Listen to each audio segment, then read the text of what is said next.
드라마 스타트업으로 배우는 스타트업 실전 노하우. 안녕하세요. 저는 스타트업 전문 컨설팅사 디토 파트너스 그룹의 최유환입니다. 본 방송은 IT 이슈 위클리의 번외편 특집 기획 방송입니다. 네. 스타트업 컨설턴트인 제가 바라보는 드라마 스타트업은 과연 어떤 느낌일지 궁금하시죠?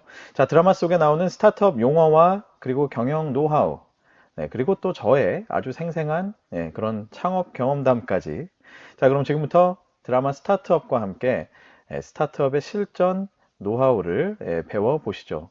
컨텐츠 기획에 도움을 주신 고마저씨께도 감사를 드리면서 자, 시작을 해보겠습니다. 자, 오늘의 학습 주제. 오늘은 드라마 스타트업의 1화에서 1편에서 뽑아본 내용입니다. 세 가지가 있는데, 자, 첫 번째는 유저만 모으면 된다? 결국 업의 본질에 대한 얘기를 제가 좀 해드릴 거고요. 자, 두 번째, 일주일 안에 쏜다. 투자금. 투자금 일주일 안에 쏜다? 투자 유치의 기간과 그리고 과정이 대략 어떤 정도로 이루어지는지 말씀을 드릴 겁니다. 그리고 세 번째, 이 달미 아빠가 하고 있는 배달닷컴. 이 사업은 과연 성공을 했을까? 뭐 재밌는 상상인데, 결국은 이제 사업은 타이밍이다. 이런 말씀을 드리고 싶은 건데, 하나씩 보시겠습니다. 자, 드라마 속 내용을 제가 원래는 영상으로 보여드리고 싶었는데, 이게 이제 저작권에 좀 문제가 될 수 있다. 이런 얘기가 좀 있더군요. 자, 그래서 음성으로 들려드리겠습니다. 달미 아빠가 투자사, SH 벤처캐피탈이라고 나오는 투자사들 앞에서 피칭을 하는 장면에서 있었던 대화입니다. 한번 들어보시죠.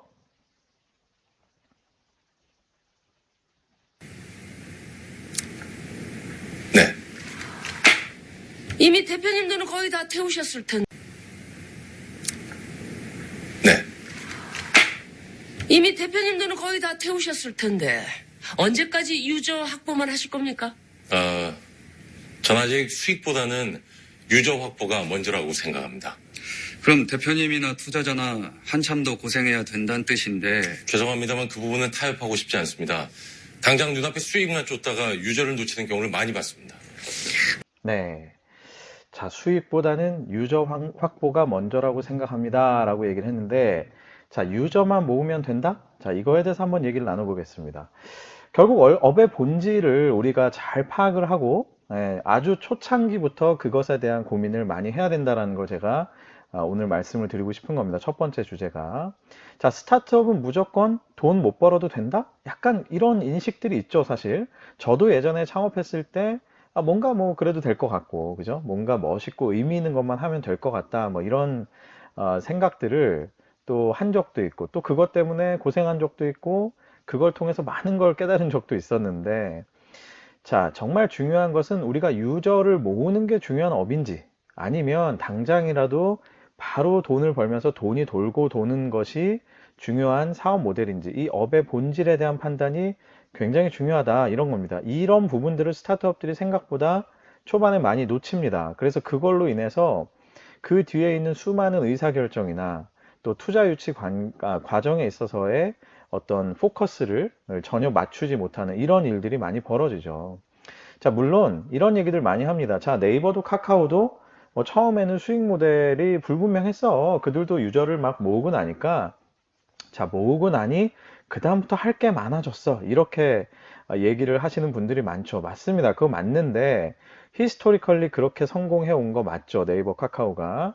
자, 그러나 이 성공 방정식도 이미 거의 한 15년 전, 10년 전 이때 얘기예요. 그러니까 지금은 사실 그냥 맹목적으로 유저만 모은다 해서 뭔가 될 거야 라고 하는 믿음은 제가 보기엔 반드시 맞진 않다. 이렇게 사실 볼 수 있겠죠.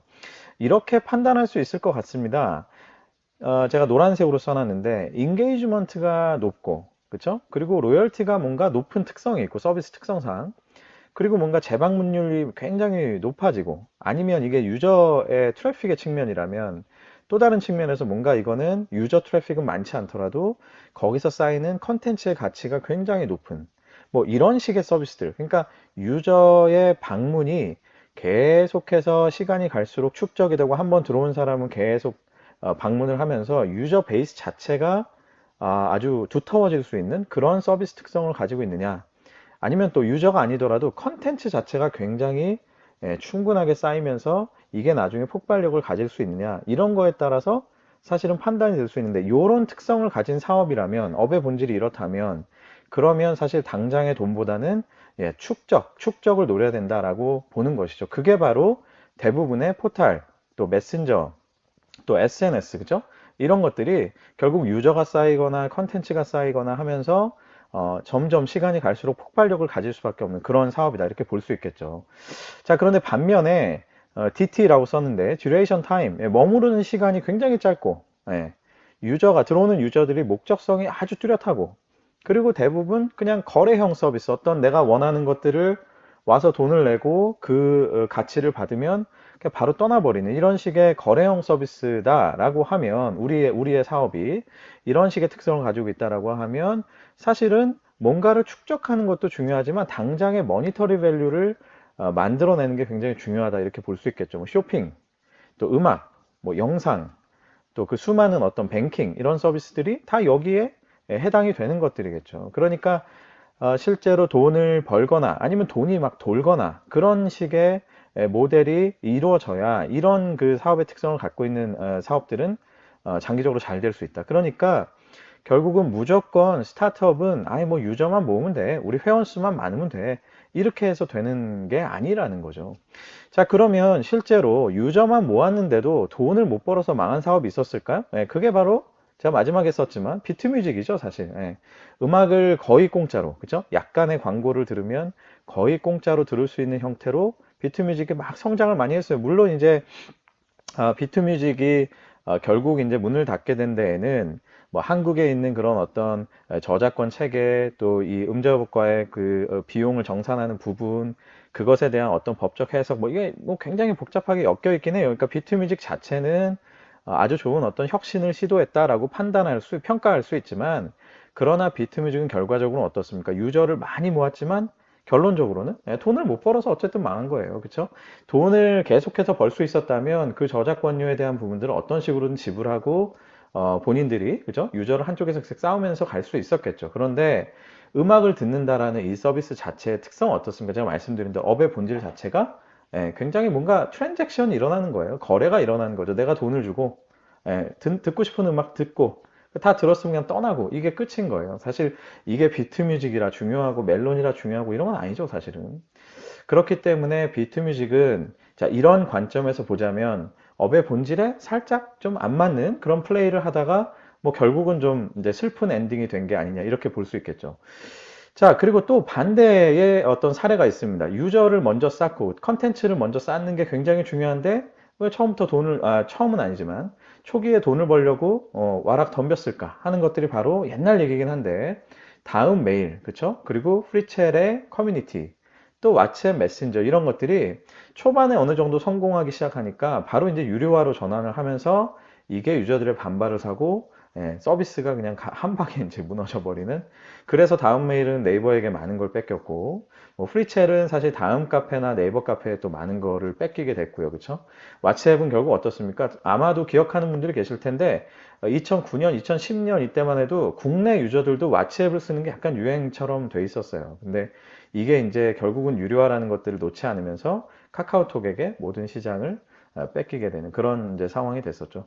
결국에는 우리의 업의 특성이 무엇이냐, 우리 업의 본질이 무엇이냐에 따라서 이 수익 모델을 당장의 돈을 버는 것으로 추구를 해야 되는지 아니면 장기적으로 내가 쌓아놨던 유저 베이스나 컨텐츠 DB의 파워를 가지고 좀 장기적인 수익 모델로 갈 것인지 이거에 따라서 이제 달라지는 거죠. 그런 면에서는 달미 아빠가 지금 배달닷컴 이 전단지를 막 이제 찍어가지고 웹사이트에 올려놓고 그 정보를 뭐 보게 하겠다. 배달의 민족의 그런 모델이죠.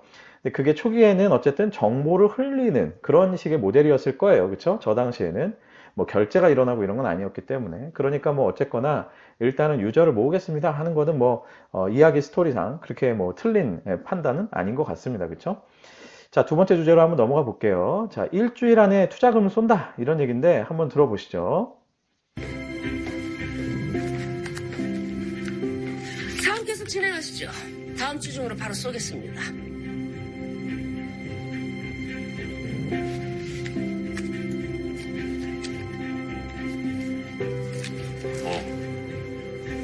감사합니다. 네. 자, 다음 주 중으로 바로 쏘겠습니다. 이렇게 얘기를 했는데, 자, 이게 이제 또 많은 사람들에게 오해를 불러일으킬 것 같아서 제가 요거는 이제 바로 잡아드리기 위해서 이 주제를 뽑았습니다. 자, 일주일 안에 쏜다? 결국 이제 투자 유치의 기간과 과정에 대한 얘기인데요. 자, 지금 영상을 보면, 또 대화를 보면은, 영상을 못 봤죠, 우리가? 자, 정황상 예비투심으로 보입니다. 예비투심이라는 건 창업자가 직접 투자사들의 주요 의사결정자들 앞에서 피칭을 하는 그런 자리죠. 달미 아빠가 열심히 이제 피칭을 하는 그런 자리였는데, 정황상 보면 예비투심으로 보이는데, 갑자기 그 자리에서 모든 게 확정되고, 다음 주 내로 돈 쏠게요. 이렇게 얘기한다? 이거는 사실 현실적으로는 그냥 없다. 이렇게 보시면 될 것 같아요. 왜 그러느냐? 자, 통상 투자 유치가 완료되는 데까지는 아주 짧아도 3개월.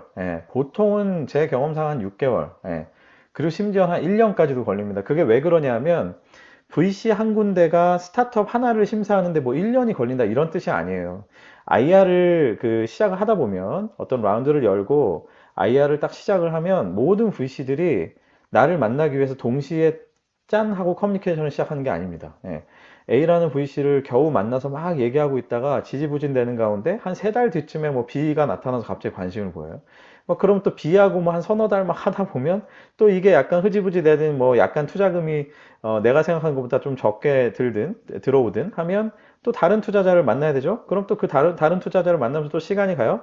그러니까 이 시작하는 시점이 VC와 이 스타트업이 만나는 시점이 다 제각각이에요. 그러면 이렇게 시작하는 시점이 달라지다 보면 결론적으로 내가 한 라운드를 끝내는데 거의 뭐 1년까지도 걸리는 경우가 있다. 물론 뭐 누가 봐도 뭐 너무 좋은 회사다. 그럼 뭐 VC들이 막 달려 들어가지고 거의 뭐 3개월이 뭡니까? 뭐 한두 달 안에 끝날 수도 있겠죠. 그다음 뭐 이 드라마에 나왔듯이 일주일 안에 끝나는 경우 제가 보기에는 거의 없을 거고 한 두어 달 안에 끝날 거예요. 그런데 대부분의 회사들은 특히 초기에 이 사업에 대한 성공 가능성을 담보받기가 쉽지 않기 때문에 투자사도 생각이 굉장히 많아지고 스타트업도 커뮤니케이션 할 게 굉장히 많죠. 그러다 보면 이게 절대로 이렇게 짧은 시간 동안 이루어지지 않는다. 이렇게 생각하시는 게 좋습니다. 보통 투자 유치는 그러니까 투자 심사의 과정이라 할 수 있죠. 뭐 예비투심 해서 창업자가 먼저 피칭을 하는 자리가 있어요.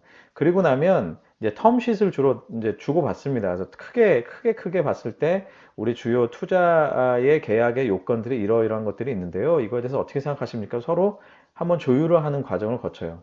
그리고 나서 본투심, 투자사 내부끼리만, 여기는 창업자가 끼지 않습니다. 투자사 내부끼리만 의사결정하는 자리가 있고, 그리고 나서도 여기서 다 오케이가 돼도 가끔은 이 펀드의 특성에 따라서 캐피탈 콜이라고 해서 이제 LP로부터 뭐 돈을 또 받는 과정이라든지 혹은 뭐 LP의 뭐 승인이나 협의를 거치는 과정이라든지 이런 것들을 거칠 수가 있어요. 지금 제가 말씀드린 예비투심, 텀쉿에 대한 논의, 본투심, 캐피탈 콜 이런 부분은 심지어 벤처 캐피탈의 성격에 따라서 또 심사역의 성격에 따라서 굉장히 달라지기도 해요. 그리고 심지어는 예비투심 앞에 또 심사역들이 한두 차례 별도의 미팅을 또 갖기도 하고 또 어떤 경우는 뭐 심사역이 한두 차례 한 다음에 뭐 바로 그냥 본투심으로 올리기도 하고 뭐 이게 굉장히 이제 하우스마다 다릅니다. 뭐 어떤 경우는 예비투심 하기 전에 텀쉿을 먼저 논의하기도 하고 그렇기 때문에 VC들마다 이 순서는 좀 다르지만 큰 청크로 봤을 때는 이런 형태로 진행이 된다라는 것들을 이해해 두시면 되고요. 자, 이런 과정이 지금 딱 봐도 요 한 과정에 뭐 일주일씩만 해도 사실은 뭐 한 달이잖아요. 근데 여기 안에 더 디테일한 게 많아요. 본투심하고 나면 본 계약서를 가지고 또 왔다 갔다 하면서 계약서를 가지고 이제 협상을 하는 그런 기간도 있고 그렇기 때문에 생각보다 투자 유치를 하는 기간은 생각보다 굉장히 오래 걸린다. 그러니까 그런 것들을 절대로 오해하시면 안 됩니다. 드라마처럼 갑자기 짠 하고 일주일 안에 쏘겠다 이런 경우는 거의 없다 그냥 이렇게 보시면 될 것 같아요. 자, 그리고 두 번째로 더 중요한 것은 뭐냐? 제가 영어로 좀 써놨는데 이게 사실 뭐 옛날에 그 어떤 팝송의 가사죠. It ain't over till it's over 라고 제가 써놨는데 이게 뭐냐면 끝날 때까지 끝난 게 아니다 그런 얘기죠. 이 업계에서는 그런 말이 있어요. 통장에 돈 꽂힐 때까지는 뭐 이거는 뭐 아무도 모른다 이런 얘기가 있습니다. 그만큼 투자 유치가 완료될 때까지는 변수들이 너무 많아요. 그거 제가 밑에 써놨는데 자, 예를 들어서 내가 하나의 VC랑 얘기를 하고 있었는데 갑자기 또 다른 VC가 붙으면서 둘이 갑자기 얘기를 막 하더니 이거 저희가 클럽 딜로 할게요. 클럽 딜이라는 건 두 회사 이상이 같이 의사를 맞춰가지고 같이 들어오겠다라고 합의를 하는 거예요. 그러면 난이도가 올라갑니다. 왜냐면 한 사람만 설득했으면 됐는데 갑자기 두 회사, 세 회사를 동시에 설득해야 되고 이 중에서 한 회사만 마음을 바꿔서 드랍을 한다. 그러면 갑자기 나머지 회사들도 그럼 우리도 그냥 빠질게요. 이렇게 드랍할 가능성이 높거든요. 그러니까 클럽딜은 일반적으로 난이도가 훨씬 올라간다 이렇게 보실 수 있습니다. 그리고 또 투자 유치를 하다 보면 주주 구성을 보면서 뭐 이러이러한 주주 구성은 좀 옳지 않으니 좀 바꿔주세요. 뭐 이런 요구를 받기도 하고 그럼 또 그걸 위해서 주주 구성을 주주 간 합의 이런 것들을 또 바꾸는 그런 과정들이 또 몇 주간 또 지나가겠죠. 그리고 가장 뭐 전형적으로 밸류에이션, 스타트업의 밸류에이션을 두고 창업자와 투자사 간에 또 당연히 줄다리기가 있겠죠. 또 그 외에 뭐 주식 종류는 어떻게 할지, 뭐 RCPS로 할지, 보통주로 할지, 이런 것들에 대해서도 또 논의를 많이 하겠죠. 그리고 뭐 이해관계자는 어떻게 정의할 건지, 이해관계자의 의무사항에 대해서는 어떤 식으로 할 건지, 뭐 등등 아주 여러 가지 이런 변수들이 많습니다. 이거 자체가 계약서 내에 들어가 있는 내용이기도 하지만 계약서에 안 들어간다 하더라도 사실은 그 외에 여러 가지 상황들이 벌어질 수 있다. 자, 그렇기 때문에 제가 마지막에 썼는데 여러분, 지금 이제 창업을 하셨거나 아니면 이제 막 투자 유치를 염두에 두고 계신 분들은 절대로 우리 통장에 돈이 떨어지기 3개월쯤 앞두고 IR을 시작하시면 절대 안 됩니다. 네. 가끔씩 저한테 아주 난처한 상황이 돼서 그냥 급하게 막 저한테 이제 도움을 요청하시는 분들이 계시는데 이 3개월 앞두고 그냥 시작하셨다가 갑자기 한 달 동안 IR을 했는데 열심히 만나고 다녔는데 아무도 연락이 없는 거예요. 갑자기 2달이 남았어요. 그런데 이제 또 시간이 흐르더니 거의 한 달 남았는데 뭐 딱히 연락되는 데도 없고 뭐 진행되는 데도 없어요. 그럼 이제 거의 이제 이 돈은 다 떨어져 가잖아요. 그거 어떻게 하면 좋죠? 뭐 저한테 이제 투자사 좀 뭐 연결도 좀 해주시고 뭐 좀 도와주세요 하시는데 사실 이렇게 되면 저도 더 이상 답이 없어요. 그래서 이 3개월과 같은 이런 짧은 기간을 두고 그냥 뭐 이쯤 되면 되겠지라고 생각하시면 절대 안 됩니다. 6개월. 예, 최소 저는 레코멘드 해드리는 게 한 6개월 정도는 앞서 두시고 IR을 시작하시라 이렇게 말씀을 드리거든요. 그래서 투자 유치의 과정이라는 게 우리 드라마에서 보듯이 참 멋있게 심지어 저 드라마에서 보신 분들은 아시겠지만 윤선학 대표라는 분이 저 달미 아빠한테 처음으로 명함을 주잖아요. 그럼 저분은 달미 아빠를 처음 만난 자리라는 거예요. 근데 저 자리에서 그냥 바로 처음 만난 그죠? 최고 의사결정권자로 보이긴 하는데 그 사람 만나자마자 명함 주자마자 다음 주에 돈 쏠게요. 이거는 뭐 현실적으로는 그냥 없다 이렇게 생각하십시오. 절대 없다 생각하시고 절대로 급하게 3개월 짧게 두고 이렇게 IR을 시작하시면 안 됩니다. 자, 다음으로 한번 넘어가 보죠. 자, 배달닷컴은 과연 성공했을까요? 한번 얘기를 좀 들어보죠. 참마, 참 정도가 아니야. 세상이 무지막지하게 달라진다고. 아빠는 말이야, 맞아서 회사 그만둔 거 아니야. 그런 세상을 준비하려고 그만둔 거야. 어때? 아빠 대박 나겠지? 솔직히 말해도 돼? 아빠 대박 나겠지 그랬는데 그죠? 자, 과연 배달닷컴은 성공할 수 참마, 있었을지 한번 참 정도가 보겠습니다. 아니야.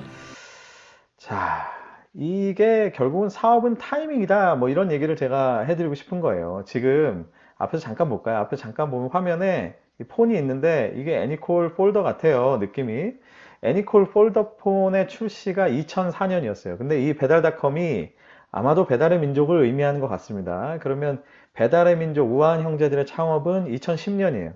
그럼 제가 이걸 왜 비교했느냐? 타이밍을 얘기해 드리고 싶은 건데, 자, happen to be 배달의 민족이 우리나라에서 가장 성공한 그쵸? 배달 정보, 뭐 배달 결제 이런 사업을 벌였으니, 자, 이들이 창업한 2010년의 시기가 우리나라로서는 가장 좋은 시기였다고 가정을 합시다. 자, 그러면 어떻습니까? 2004년은 2010년 대비 벌써 6년이나 빠른 시점이죠. 그런데 사업은요, 정말 타이밍이 중요하기 때문에 먼저 시작했다고 무조건 잘 되는 게 아닙니다. 이게 아이디어를 먼저 냈어. 내가 먼저 했다고 무조건 성공하는 게 아니에요.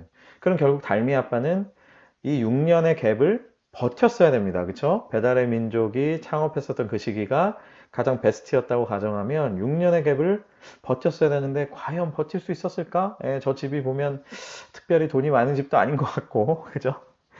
이혼도 하셨고 뭐 여러 가지로 어려움이 있는데 과연 버틸 수 있었을까? 제가 보기엔 쉽지는 않았을 것 같아요. 자, 그럼 이런 것들을 어떻게 판단할 수 있느냐?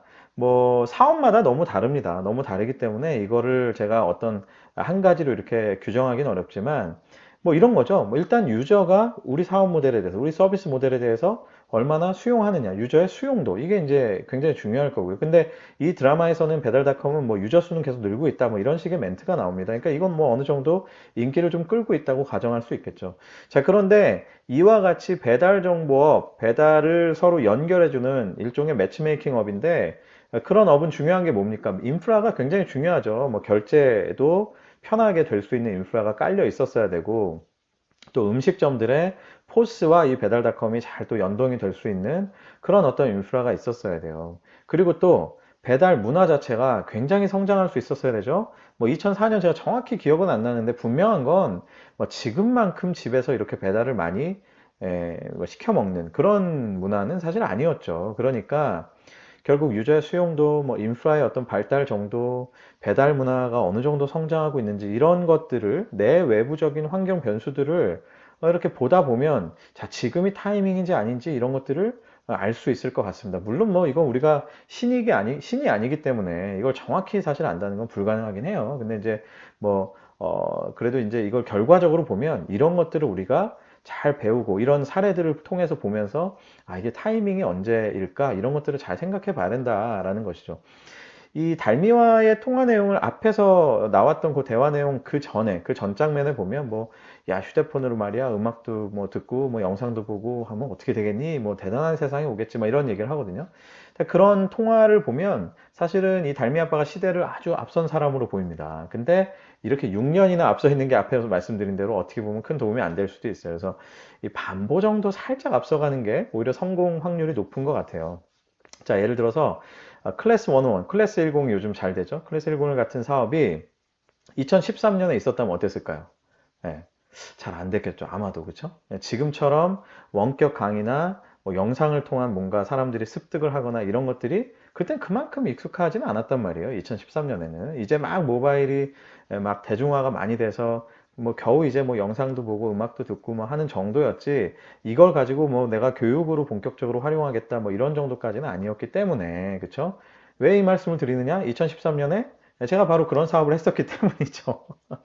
그리고 아주 시원하게 말아먹고 그랬었던 경험이 있습니다. 그래서 그때 제가 참 많은 걸 깨달았어요. 이게 타이밍이라는 게 굉장히 중요하구나. 당시에도 아이디어 자체는 너무 재밌다라고 얘기를 했었는데, VC들도. 그런데 너무 선례가 없고 사례가 없고, 그 다음에 이게 과연 유저들한테 얼마나 수용이 될지 잘 모르겠다. 근데 그거는 저도 증명할 수가 없었고 그들도 판단하기가 어려웠고, 그러다 보니까 이게 이제 잘 안 됐던 그런 이제 사업이 있었죠. 오히려 지금 한 1, 2년 전쯤 제가 이거를 만들어서 런칭을 했다면 오히려 잘 됐을 수도 있겠죠. 그래서 이 타이밍이라는 게 되게 중요하다라는 겁니다. 그러나 우리가 신이 아니기 때문에 말씀드린 대로 타이밍을 완벽하게 맞출 수 있는 건 사실상 불가능해요. 2013년에 제가 엔스타 아카데미라는 그런 서비스였는데, 엔스타 아카데미라는 사업을 열었을 때 그 타이밍이 맞을지 안 맞을지 어떻게 알아요? 사실 그죠? 1, 2년 뒤에 이런 세상이 올지 안 올지 모르잖아요. 그러니까 그거를 정확하게 판단한다, 이거는 사실은 불가능해요. 앞에서 말씀드린 여러 가지 요소들을 우리가 생각은 해볼 수 있겠죠. 그리고 어느 정도는 조금 더, 그러니까 그냥 인투이션이 아니라 조금은 더 분석적이고 조금 더 뭐랄까 이성적으로 좀 판단을 해볼 수 있을 거예요. 그러나 그렇다고 그게 모든 어떤 정확성을 담보해 주는 건 아니죠. 그러기 때문에 그 타이밍을 여러 가지 분석이나 생각들을 통해서 판단했다고 해서 그 또한 무조건 믿으시면 안 되고, 그것보다는 저는 약간 앞서가면서 사실은 잘 버틸 수 있는지 요거를 스스로에게 물어보는 게 더 현명한 것 같아요. 즉 뭐냐면, 지금 타이밍이 아닐 수도 있어 라고 언제든 마음 한구석에는 대비를 하는 거죠. 저도 역시 2013년에 그런 사업을 벌였을 때 어떻게 보면 이런 식의 생각이 있었다면 어땠을까? 회사가 좀 버틸 수 있는 무언가를 늘 이제 플랜 B로 가지고 있으면서 이 모델이 뜰 수 있는 타이밍을 좀 기다리지 않았을까 싶은데, 저도 그때 당시에 처음으로 창업을 한 거였었기 때문에 모든 걸 그냥 쏟아 부었거든요. 그 타이밍에, 그 시점에. 그래서 이런 것들이 어떻게 보면 좀 꼬꾸라지기 시작했을 때는 대책 없이 그냥 꼬꾸라지는 거죠.